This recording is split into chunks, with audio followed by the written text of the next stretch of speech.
Goeiemôre, wat 'n wonderlike voorreg om weer eens vir my op hierdie Saterdagoggend met u te kan praat. Dis vandag 13 September 2025 en ek wil graag vir jou die volgende opmerking maak. God is liefde. Nou as ons die Bybel lees, 1 Johannes 4 vers 8 sê, hy wat nie lief het nie, het God nie geken nie, want God is liefde. Met alle respek gesê, dit is deel van sy DNA. En daardie woorde word net so herhaal, God is liefde, word net so in vers 16 herhaal. So liewe mens, as jy en ek dan na sy beeld en sy gelykenis geskape is jy en ek nie veronderstel om ook liefde te wees nie, dat dit ook deel van jou en my DNA sal word, sodat ons in liefde hier op aarde tydens ons kort aardse bestaan sal optree teenoor alle mense. Dan kan ons verstaan, dit word net so bevestig, daardie beginsel, want God het in liefde aarde toegekom, sy seun gestuur, en Jesus het hier op aarde in liefde ook opgetree. Hy was nederig geweest, ja. Ek sê nie as jy nederig is, dat jy moet pateties wees nie. Maar hy was nederig geweest, hy het in liefde opgetree.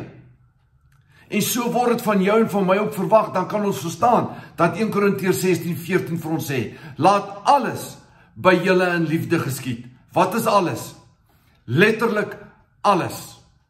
Dan kan ons ook verstaan, 1 Korintiërs 13:13, geloof, hoop en liefde, maar die grootste daarvan is die liefde.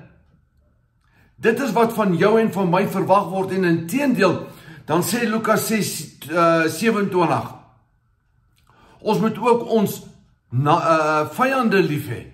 Nou ek weet dit grens aan die onmoontlike, maar dit is 'n Bybelse opdrag. Selfs die wat julle haat, moet ons teenoor hulle in liefde optree. Ek weet dit is nie maklik nie, liewe mens, maar jy en ek kan inteendeel. As Johannes 14:15 vir ons sê, hier praat Jesus, as julle my lief het, bewaar my gebooie. Daar is 'n gebod, ons moet selfs ons vyande lief hê. Dit is een van die 1050 gebooie in die Nuwe Testament. Daar word ons direk opdrag gegee om selfs ons vyande lief te hê. Ek en jy kan. Die vraag is net, doen ons dit?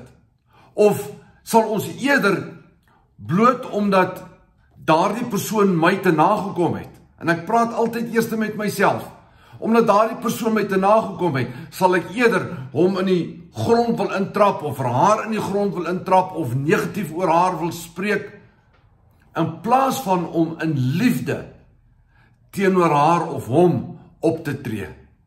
Liewe mens, ek en jy kan, dit bly net jou en my persoonlike keuse, hoe ons optree teenoor ons medemens. Want dit is so, daardie liefde gaan vra dat jy en ek moet sterf aan die eie ek, daardie unholy trinity, me, myself and I, dat ons sal sterf aan daardie eie ek, sodat ons, soos Filippense 2 vers 3 vir ons sê, ons moet in alle nederigheid aan die een hoër ag as onsself. Dis nie maklik nie, ek weet dit kom nie maklik nie, maar dit is moontlik en inteendeel, dis 'n Bybelse opdrag, dat ons 'n ander een hoër moet ag as onsself. En dit by implikasie impliseer dat ek daardie persoon in liefde sal hanteer. Liewe mens, ek en jy kan. Kom ons begin vandag, as ons nog nie by daardie punt gekom het nie, waarlik 'n lig vir ons skoning daar buite in 'n donker, stikkende wêreld te wees. Elkeen van ons kan net self daardie keuse maak. Baie dankie dat jy vandag na my geluister het. Shalom.